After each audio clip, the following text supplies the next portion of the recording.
بسم اللہ الرحمن الرحیم۔ سامعین، آداب زندگی میں آج کا عنوان ہے حج کے آداب۔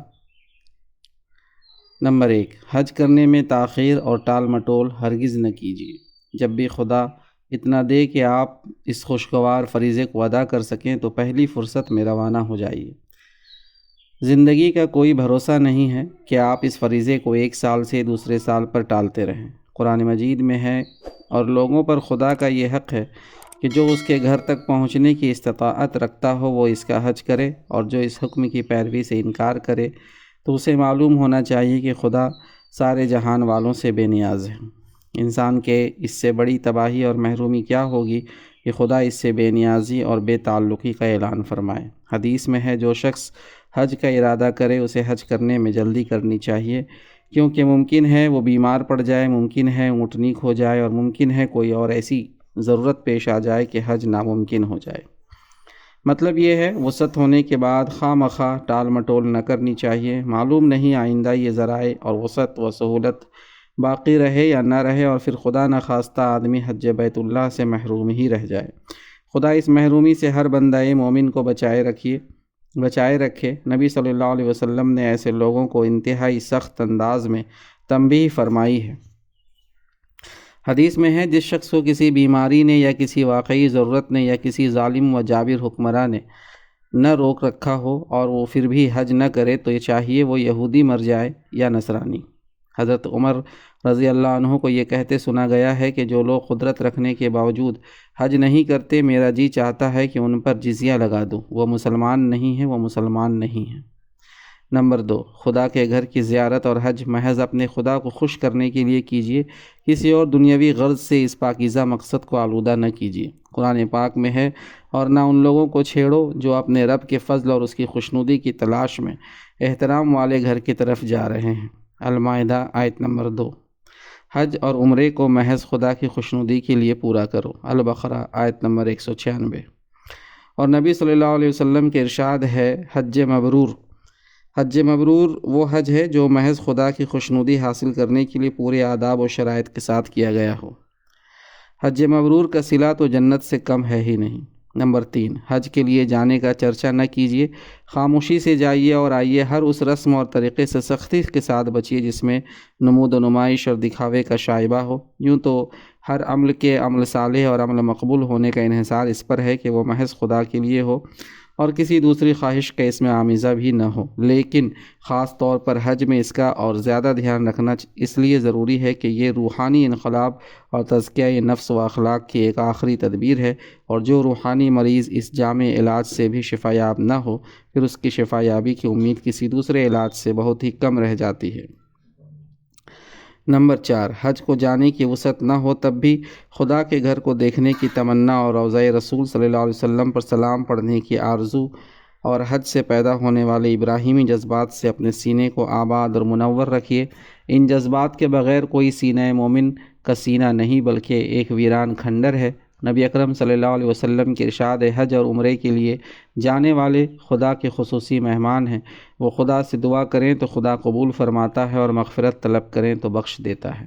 نمبر 5، حج کے لیے بہترین زاد راہ ساتھ لیجیے۔ بہترین زاد راہ تقویٰ ہے۔ اس پاکیزہ سفر کے دوران خدا کی نافرمانیوں سے بچنے اور حج بیت اللہ کی برکتوں سے زیادہ مستفید ہونے والا بندہ وہی ہے جو ہر حال میں خدا سے ڈرتا ہے اور اس کی خوشنودی حاصل کرنے کا والہانہ جذبہ رکھے۔ قرآن میں ہے، اور سفر حج کے لیے زاد راہ ساتھ لو، اور سب سے بہتر زاد راہ خدا کا تقویٰ ہے۔ البقرہ آیت نمبر 197۔ نمبر 6، حج کا ارادہ کرتے ہی حج کے لیے ذہنی یکسوئی اور تیاری شروع کر دیجیے۔ حج کی تاریخ کو تازہ کیجیے اور حج کے ایک ایک رکن کی حقیقت پر غور کیجیے، اور خدا کا دین حج کے ان ارکان کے ذریعے بندہ مومن کے دل میں جو جذبات پیدا کرنا چاہتا ہے انہیں سمجھنے کی کوشش کیجیے، اور پھر ایک باشعور مومن کی طرح پورے شعور کے ساتھ حج کے ارکان ادا کر کے ان حقیقتوں کو جذب کرنے اور ان کے مطابق زندگی میں صالح انقلاب لانے کی کوشش کیجیے، جس کے لیے خدا نے مومنوں پر حج فرض کیا ہے۔ خدا کا ارشاد ہے، اور خدا کو یاد کرو جس طرح یاد کرنے کی اس نے تمہیں ہدایت کی ہے، اور یہ حقیقت ہے کہ تم لوگ اس سے پہلے ان حقیقتوں سے بھٹکے ہوئے تھے۔ اس مقصد کے لیے قرآن پاک کے ان حصوں کا گہری نظر سے مطالعہ کیجیے جن میں حج کی حقیقت و اہمیت اور حج سے پیدا ہونے والے جذبات کا اظہار کیا گیا ہے، اور اس کے لیے احادیث رسول صلی اللہ علیہ وسلم اور ان کتابوں کا مطالعہ بھی مفید رہے گا جن میں حج کی تاریخ اور حج کے ارکان کی حقیقت پر گفتگو کی گئی ہے۔ نمبر 7، حج کے دوران جو مسنون دعائیں حدیث کی کتابوں میں ملتی ہیں انہیں یاد کیجیے اور نبی صلی اللہ علیہ وسلم کے الفاظ میں خدا سے وہ مانگیے جو خدا کے رسول نے مانگا تھا۔ نمبر 8، اپنے حج کی پوری حفاظت کیجیے اور دھیان رکھیے کہ آپ کا حج کہیں ان دنیا پرستوں کا حج نہ بن جائے جس کا آخرت میں کوئی حصہ نہیں، اس لیے کہ وہ آخرت سے آنکھیں بند کر کے سب کچھ دنیا ہی میں چاہتے ہیں۔ وہ جب بیت اللہ پہنچتے ہیں تو ان کی دعا یہ ہوتی ہے، ربنا آتنا فی الدنیا وما لہ فی الآخرۃ من خلاق۔ البقرہ آیت نمبر 200۔ خدایا ہمیں جو کچھ دینا ہے بس اسی دنیا میں دے دے، ایسے دنیا پرست لوگوں کا آخرت میں کوئی حصہ نہیں۔ آپ حج کے ذریعے دونوں جہان کی سعادت و کامرانی طلب کیجیے اور خدا سے دعا کیجیے کہ پروردگار، میں تیرے حضور اس لیے آیا ہوں کہ تو دونوں زندگیوں میں مجھے کامران اور بامراد بنا، اور یہ دعا کرتے رہیے، ربنا آتنا فی الدنیا حسنۃ وفی الآخرۃ حسنۃ وقنا عذاب النار۔ البقرہ آیت نمبر 201۔ خدایا ہمیں اس دنیا میں بھی بھلائی دے اور آخرت میں بھی بھلائی دے اور ہمیں آگ کے عذاب سے بچا۔ نمبر 9، حج کے دوران خدا کی نافرمانی سے بچنے میں انتہائی حساس رہیے۔ حج کا سفر خدا کے گھر کا سفر ہے، آپ خدا کے مہمان بن کر گئے ہیں، اس سے عہد بندگی تازہ کرنے گئے ہیں۔ حجر اسود پر ہاتھ رکھ کر آپ گویا خدا کے ہاتھ میں ہاتھ دے کر عہد و پیمان باندھتے ہیں اور اس کو بوسہ دے کر خدا کے آستانے پر بوسہ دیتے ہیں، بار بار تکبیر و تحلیل کی صدائیں بلند کر کے اپنی وفاداری کا اظہار کرتے ہیں۔ ایسی فضا میں غور کیجئے، کسی معمولی گناہ اور خطا کی آلودگی بھی کتنی گھناؤنی ہے۔ خدا نے اپنے دربار میں حاضر ہونے والے بندوں کو ہوشیار فرمایا ہے، ولا فسوق، خدا کی نافرمانی کی باتیں نہ ہونی چاہیے۔ نمبر 10، دوران حج لڑائی جھگڑے کی باتوں سے پوری طرح بچے رہیے۔ سفر کے دوران جب جگہ جگہ بھیڑ ہو، زحمتیں ہوں، قدم قدم پر مفاد ٹکرائیں، قدم قدم پر جذبات کو ٹھیس لگے، تو خدا کے مہمان کا کام یہ ہے کہ وہ فراخ دلی اور ایثار سے کام لے اور ہر ایک کے ساتھ عفو و درگزر اور فیاضی کا برتاؤ کرے، یہاں تک کہ خادم کو ڈانٹنے سے بھی پرہیز کرے۔ خدا کا ارشاد ہے، ولا جدال فی الحج، اور لڑائی جھگڑے کی باتیں نہ ہو۔ نمبر 11، دوران حج شہوانی باتوں سے بھی بچنے اور بچے رہنے کا پورا اہتمام کیجیے۔ دوران سفر جب جذبات کے برانگیختہ ہونے اور نگاہ کے آزاد ہو جانے کا اندیشہ کچھ زیادہ ہوتا ہے، آپ بھی زیادہ چوکنے ہو جائیں اور نفس و شیطان کی چالوں سے خود کو محفوظ رکھنے کی زیادہ سے زیادہ کوشش کریں، اور اگر آپ کا جوڑا آپ کے ساتھ ہو تو نہ صرف یہ کہ اس سے مخصوص تعلق قائم نہ کیجیے بلکہ ایسی باتوں سے بھی شعور کے ساتھ بچے رہیے جو شہوانی جذبات کو بھڑکانے کا باعث بن سکتی ہو۔ خدا نے ہوشیار کرتے ہوئے فرمایا ہے، الحج اشہر معلومات فمن فرض فیہن الحج فلا رفث۔ البقرہ آیت نمبر 197۔ حج کے مہینے میں سب کو معلوم ہے، جو شخص ان مقررہ مہینوں میں حج کی نیت کرے اسے خبردار رہنا چاہیے کہ حج کے دوران شہوانی باتیں نہ ہوں۔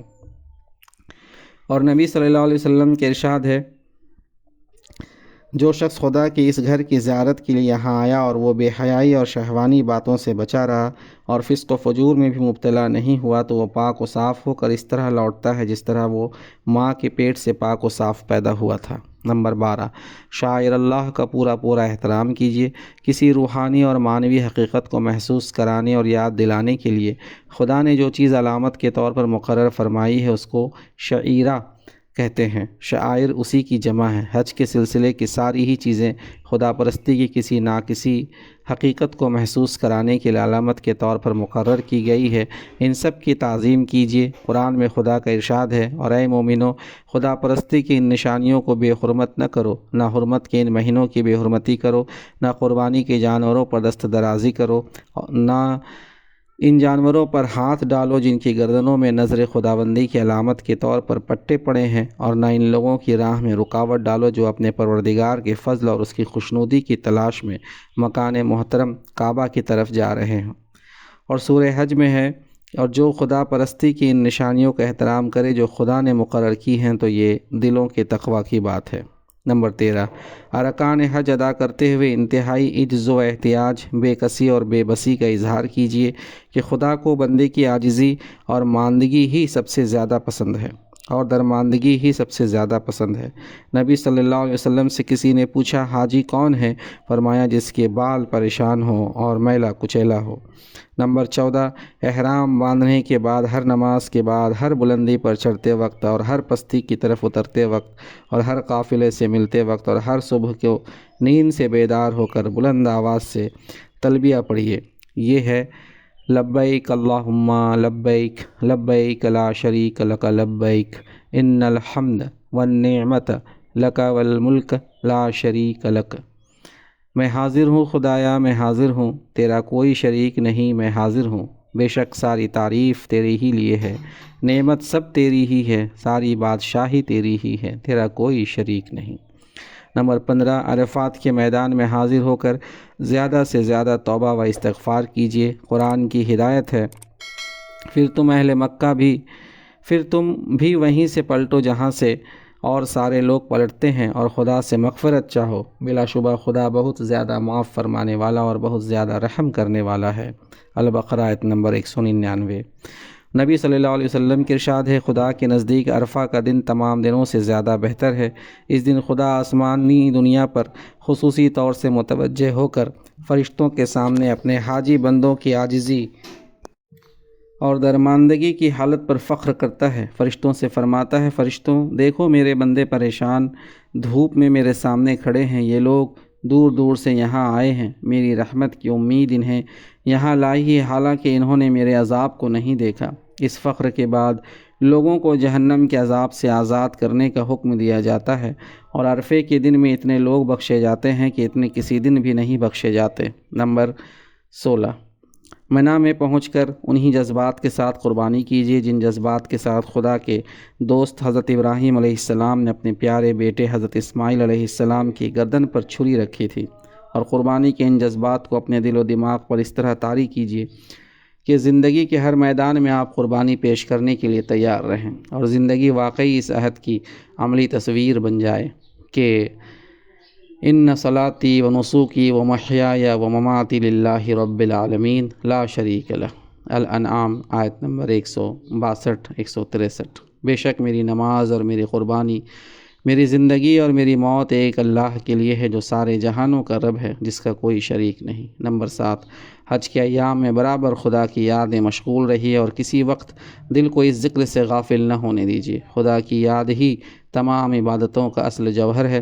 خدا کا ارشاد ہے، وَاذْكُرُوا اللَّهَ فِي أَيَّامٍ مَّعْدُودَاتٍ، اور خدا کی یاد میں مشغول رہو گنتی کے ان چند دنوں میں۔ البقرہ آیت نمبر 203۔ اور فرمایا، جب تم حج کے تمام ارکان ادا کر چکو تو جس طرح پہلے اپنے آبا و اجداد کا ذکر کرتے تھے اسی طرح اب خدا کا ذکر کرو، بلکہ اس سے بھی بڑھ کر۔ البقرہ آیت نمبر 200۔ حج کے ارکان کا مقصود ہی یہ ہے کہ آپ ان ایام میں مسلسل خدا کی یاد میں ڈوبے رہیں، اور ان دنوں میں اس کی یاد اس طرح دل میں رچ بس جائے کہ پھر زندگی کی ہمہ ہمی اور کشمکش میں کوئی چیز اس کی یاد سے آپ کو غافل نہ کر سکے۔ جاہلیت کے دور میں لوگ ارکان حج ادا کرنے کے بعد اپنے باپ دادا کی بڑائی بیان کرتے اور ڈینگے مارتے تھے۔ خدا نے ہدایت دی کہ یہ ایام خدا کی یاد میں بسر کرو اور اسی کی بڑائی بیان کرو جو واقعی بڑا ہے۔ نمبر 18، خدا کے گھر کا پروانہ وار طواف کیجیے۔ خدا کا ارشاد ہے، اور چاہیے کہ بیت اللہ کا طواف کرے۔ الحج آیت نمبر 29۔ نبی صلی اللہ علیہ وسلم کے ارشاد ہے، خدا ہر روز اپنے حاجی بندوں کے لیے 120 رحمتیں نازل فرماتا ہے، جس میں سے 60 رحمتیں ان کے لیے ہوتی ہیں جو بیت اللہ کا طواف کرتے ہیں، 40 ان کے لیے جو وہاں نماز پڑھتے ہیں، اور 20 ان کے لیے جو صرف کعبے کو دیکھتے رہتے ہیں۔ اور نبی صلی اللہ علیہ وسلم نے یہ بھی فرمایا، جس نے 50 بار بیت اللہ کا طواف کر لیا وہ اپنے گناہوں سے ایسے پاک ہو گیا جیسے اس کی ماں نے اس کو آج ہی جنم دیا ہے۔ دعا ہے کہ اللہ تعالی ہم سب کو بھی اپنے گھر کے طواف کرنے کا، زیارت کرنے کا، اور نبی کریم صلی اللہ علیہ وسلم کے قبر اطہر پر سلام پڑھنے کی توفیق عطا فرمائے۔ وآخر دعوانا ان الحمد للہ رب العالمین۔